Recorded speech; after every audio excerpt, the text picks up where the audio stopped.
Bonjour, c'est Jules Lavie. Le Parisien publie un nouveau podcast hebdomadaire de faits divers, Crime Story. Chaque samedi dans Crime Story, une nouvelle affaire criminelle racontée par Claudia Prolongeau avec Damien Delsoni, le chef du service police-justice du Parisien. Crime Story est disponible dès maintenant sur toutes les plateformes. Tout de suite, Code Source, votre podcast quotidien d'actualité.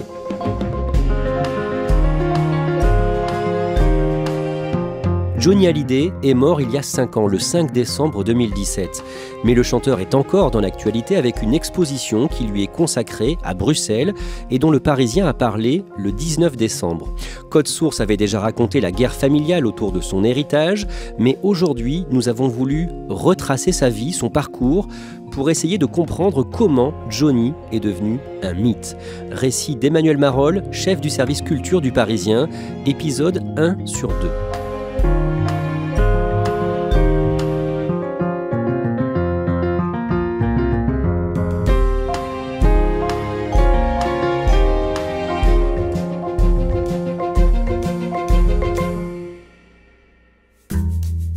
Emmanuel Marolle, la dernière fois qu'on avait consacré des épisodes de Code Source à Johnny Hallyday, c'était pour parler de la dispute familiale autour de son héritage, dispute entre Laetitia d'un côté et les premiers enfants de Johnny, Laura et David de l'autre. On en est où? C'est réglé? Oui, c'est réglé depuis juillet 2020, après 2 ans de procédure juridique. Ils ont trouvé un accord à l'amiable, si on peut dire, c'est-à-dire que le testament américain de Johnny, où il léguait tout à sa femme et à ses 2 petites filles, Joy et Jade, est respecté. C'est-à-dire que Laetitia récupère tout le patrimoine de Johnny, mais elle récupère les actifs, mais aussi les passifs. Il y avait un patrimoine musical et financier important, mais il y avait aussi des dettes fiscales qui étaient très très importantes. Il y avait quelque chose comme 34 millions d'euros à payer. Et il se trouve que Laetitia récupère aussi ses dettes et que Laura, elle, récupère un droit sur la chanson qui porte son nom et qui était sorti dans les années 80, et puis David, des droits sur l'album qu'il a réalisé et qu'il a composé pour son père, qui s'appelle 100%, et quelques chansons aussi d'un autre album qui s'appelle Cadillac. Donc on en est resté là, c'est pas pour ça que c'est le grand amour entre Laetitia, Laura et David aujourd'hui. Alors on va résumer l'essentiel de la vie de Johnny Hallyday aujourd'hui pour comprendre comment il est devenu un mythe. On ne sera pas exhaustif bien sûr. Emmanuel Marolle, Jean-Philippe Smet, né le mardi 15 juin 1943 à Paris. Et ses parents ne vont pas s'occuper de lui. Non, c'est des parents absents, vraiment, qui sont quelque part pas faits pour être parents. Son père, Léon, est une sorte d'artiste, coureur de jupons, alcoolique, a une vie assez dissolue, qui est pas du tout fait pour construire une famille. Donc quand il apprend que sa compagne du moment est enceinte, il fuit. On raconte qu'il pouvait parfois le laisser par terre, qu'il a vendu son berceau pour pouvoir s'acheter de l'alcool. Enfin voilà, des choses assez sordides. Et sa mère, de son côté, rêve de mannequinat et elle est trop jeune pour assumer son rôle de maman. Donc c'est une famille qui ne se construit pas du tout. Le petit Jean-Philippe est élevé par la sœur de son père, une certaine Hélène Marr. Oui, Hélène Marr, c'est une artiste, elle est danseuse, elle vit avec ses 2 filles, Desta et Ménène. Il se trouve que son mari a été arrêté après la guerre pour des faits de collaboration. Donc elle part avec ses filles à Londres pour tenter de décrocher un contrat et dans ses bagages, elle emmène le petit Jean-Philippe. Un jour, au printemps 1949, quand il a 6 ans et qu'il est avec sa tante à Londres, Jean-Philippe rencontre un Américain, un homme originaire de l'Oklahoma, qui a la vingtaine et qui va devenir le mari de l'une de ses cousines avec qui il grandit. Oui, il va rencontrer quelqu'un qui va vraiment changer sa vie, qui s'appelle Lee Lemoine Ketcham. Il vient de l'Oklahoma, il est danseur, il a vraiment un look de cow-boy caricatural comme on peut le voir dans des westerns. Et Lee va intégrer cette famille et va se fiancer avec Desta, l'une des filles d'Hélène. Et d'un mot, cet Américain, c'est comme un mentor pour le petit Jean-Philippe. Oui, parce qu'il va devenir une sorte de modèle américain pour lui. Et puis surtout, ça va être le père totalement absent pour Johnny qui vit au milieu de femmes et de jeunes femmes. Et soudain, il y a une présence masculine qui arrive. Let's have a party? Sure! Okay, KFC, let's go. Some people like to rock, some people like to roll, but moving and grooving gonna satisfy my soul and have a party. C'est au cinéma en 1957, quand il a 14 ans, que Jean-Philippe découvre le rock. Oui, il découvre à travers un film qui s'appelle Loving You, dans lequel joue Elvis Presley. et en fait il prend un choc musical. Il découvre ce personnage qui est assez incroyable avec son déhanchement mythique et cette musique qui le bouleverse, et il se dit à ce moment-là, je veux faire la même chose. C'est-à-dire qu'il commence à se regarder dans la glace, à essayer de reprendre les mêmes gestes que Elvis, ce fameux déhanché, et donc il se dit, moi aussi je veux faire du rock et je veux être un rocker, mais en France. Jean-Philippe veut donc se mettre au rock. Avec Lee Ketchum et sa tante, il trouve le surnom de Hallyday, contraction de Holidays, les vacances, et de Halliday, le nom du médecin de famille. Emmanuel Marolles, comment Johnny Hallyday essaie de percer ? Petit à petit, il fréquente le Golf Drouot, qui est un lieu mythique où il y a pas mal de musique et de jeunes musiciens. Il va aussi fréquenter des clubs avec ses potes du square de la Trinité, qui s'appellent à l'époque Jacques Dutronc et Claude Moine, qui va devenir Eddie Mitchell. Tous ces jeunes gens essaient de faire de la musique tant bien que mal, et Johnny frappe à la porte de pas mal de clubs parisiens et se fait jeter. Il se fait même siffler un jour où il fait une petite première partie avant le spectacle de sa tante et de ses nièces. Et il finit par faire une émission de radio qui s'appelle Paris Cocktail, où il chante une chanson qui s'appelle Viens faire une partie. Et il y a des auteurs-compositeurs qui sont là et qui sont assez enthousiasmés par sa prestation et qui en parlent au patron de la maison de disques Vogue à l'époque, qui lui signe un premier contrat pour une première chanson. Le 18 avril 1960, à l'âge de 17 ans, Johnny Hallyday fait sa première télé dans l'émission L'école des vedettes sur la RTF. On voit un jeune homme qui est un bébé, quoi, vraiment. Il a une chemise rayée, il a une coiffure un peu comme une petite banane rockabilly. C'est Lynn Renaud qui est présentée comme sa marraine de spectacle, qui essaie de lui faire dire quelques mots. Elle se moque de lui, même, elle dit « Ah bah c'est Monsieur Oui-Non ». Je voudrais bien poser des questions à mon filleul, mais je vous préviens tout de suite, Aimé, il répond par oui ou par non. Hein? C'est Monsieur Oui, non? C'est Monsieur Oui, non. Et je crois qu'on doit ça à la timidité de ses 17 ans. Et alors ce qui est assez curieux, c'est qu'elle le présente comme un Américain. Pourquoi s'appelle-t-il Johnny Hallyday? Il s'appelle Johnny Hallyday parce que son père s'appelle Hallyday. C'est tout simple, il fallait y penser. Oui, mais le père est américain, je suppose. Le père est américain et la maman française. C'est sa première télé et elle dit quelque chose comme à vous de savoir s'il a une carrière devant lui ou s'il en a pas, parce que c'est le public qui décide. À vous de savoir s'il a une carrière devant lui ou s'il n'en a pas. En tout cas, on lui dit bonne chance. Emmanuel Marolles, dans les années qui suivent, Johnny Hallyday devient une bête de scène. Il incarne le rock en France. Souvenir, souvenir. Les artistes, les vedettes, c'était des musiciens, des chanteurs qui avaient pour les jeunes l'âge de leurs parents. Et soudain, il y a toute cette vague yéyé où des vedettes du moment ont quasiment l'âge de leur public. Il y a des ados ou des très jeunes adultes qui ont 16, 18, 20 ans qui soudain se mettent à écouter de la musique faite par des gens du même âge. Et Johnny, c'est exactement ça.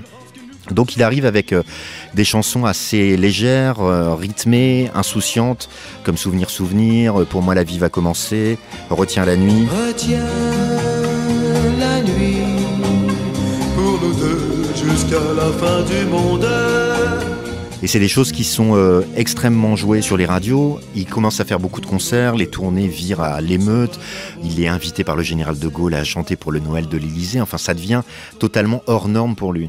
En 1964, il est donc ultra populaire déjà chez une partie des Français et au mois de mai, il doit faire son service militaire. Il est dans une caserne en Allemagne, à Offenburg, et un jour, Emmanuel Marolles, on lui dit qu'il a la visite de son père qu'il n'a pas vu depuis des années. Effectivement, on lui dit, il y a quelqu'un qui t'attend devant, c'est ton père. Donc ça lui paraît totalement surréaliste, il y va. C'est vraiment les retrouvailles, c'est un moment qu'il partage avec lui et qui est très spontané. Et en fait, c'est pas du tout le cas. Il se trouve que Léon, le père de Johnny, a monnayé cette rencontre et qu'il a vendu les images à France Dimanche. Ces photos vont paraître dans la presse quelques jours plus tard et Johnny va déchanter et pour le coup, l'émotion qu'il a pu ressentir lors de ces retrouvailles va tourner au vinaigre. À cette époque, Johnny a 21 ans et il est amoureux d'une autre icône des années yéyé, la plus grande star chez les chanteuses, Sylvie Vartan. Ils se marient tous les deux le 12 avril 1965 à Lauconville, dans l'Oise. Des dizaines de reporters, de photographes, de caméramens couvrent l'événement. Oui, alors à l'époque, on ne parle pas du tout de press people, de peopleisation des artistes, mais alors on est totalement dedans. C'est-à-dire que le mariage se fait dans un tout petit village, dans l'Oise, parce que Sylvie a acheté un manoir avec ses premiers succès.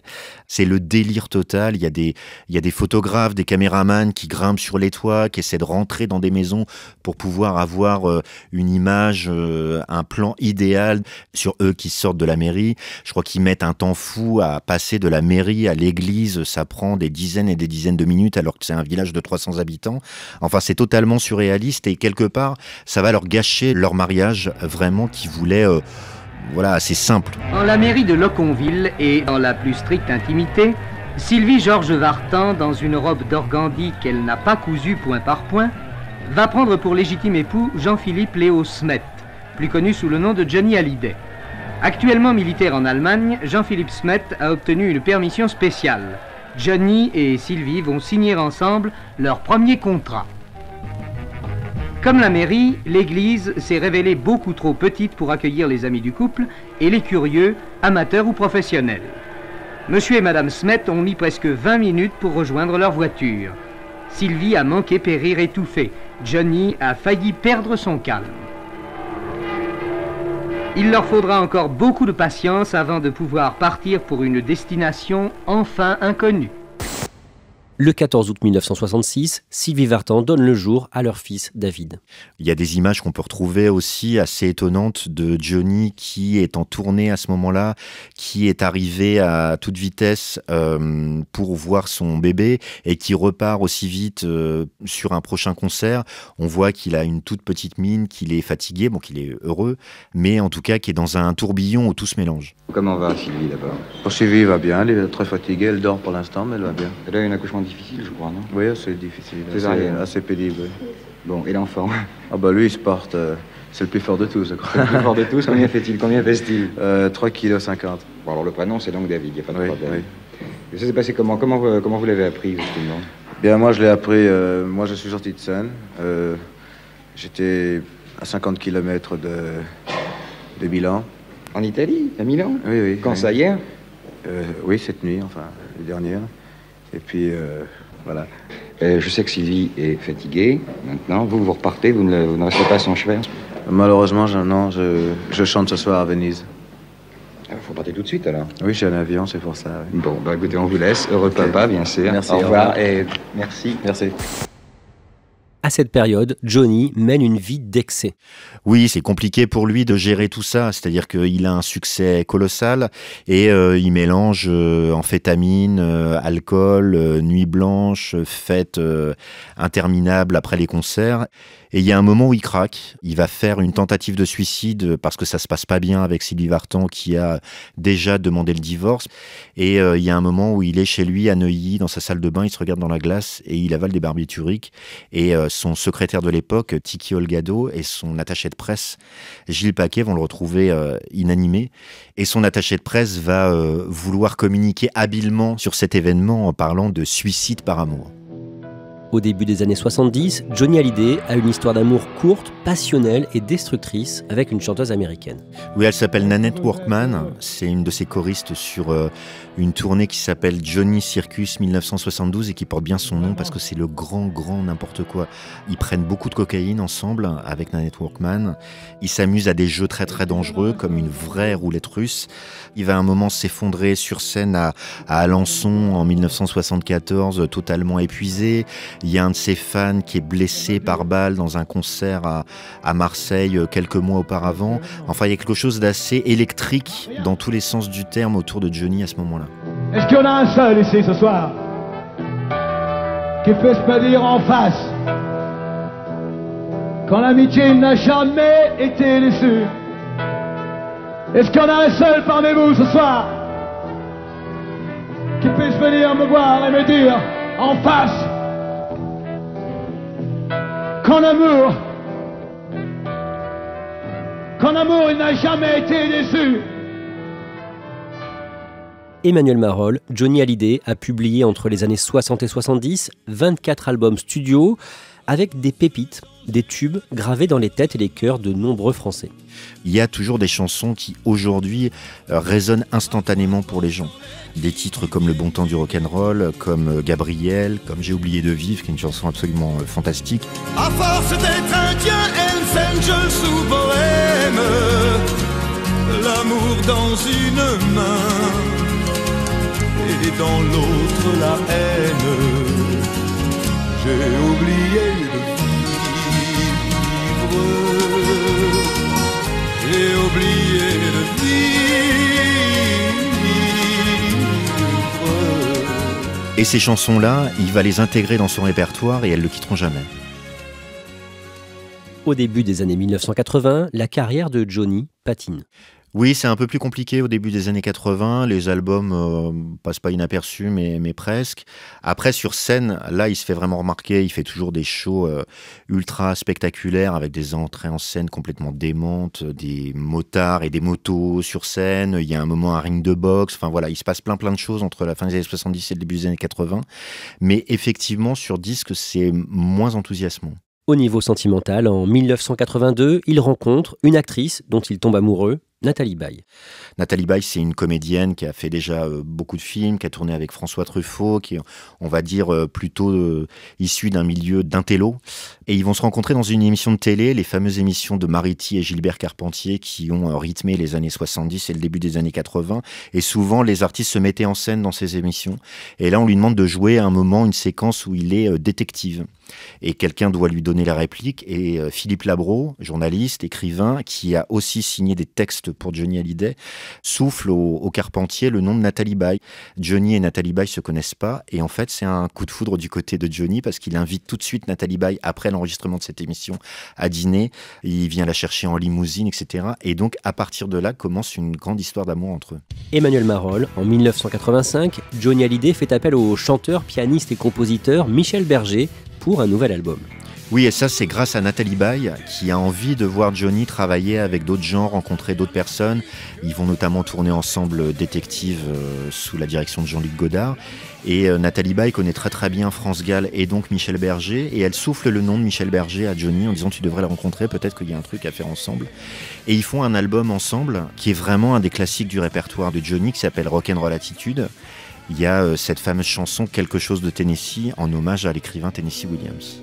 On a tous quelque chose en nous de Tennessee, cette volonté de prolonger la nuit, ce désir fou de vivre une autre vie, ce rêve en nous avec ses mots à lui.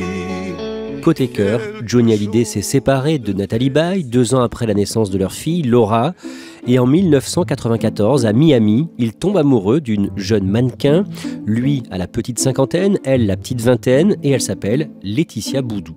Oui, ils ont 32 ans de différence. Ils se rencontrent chez le père de Laetitia, André Boudou, qui est un ami de Johnny.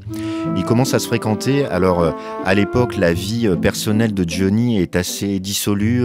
Il s'est notamment marié, séparé, remarié d'Adeline Blondiot en quelques années.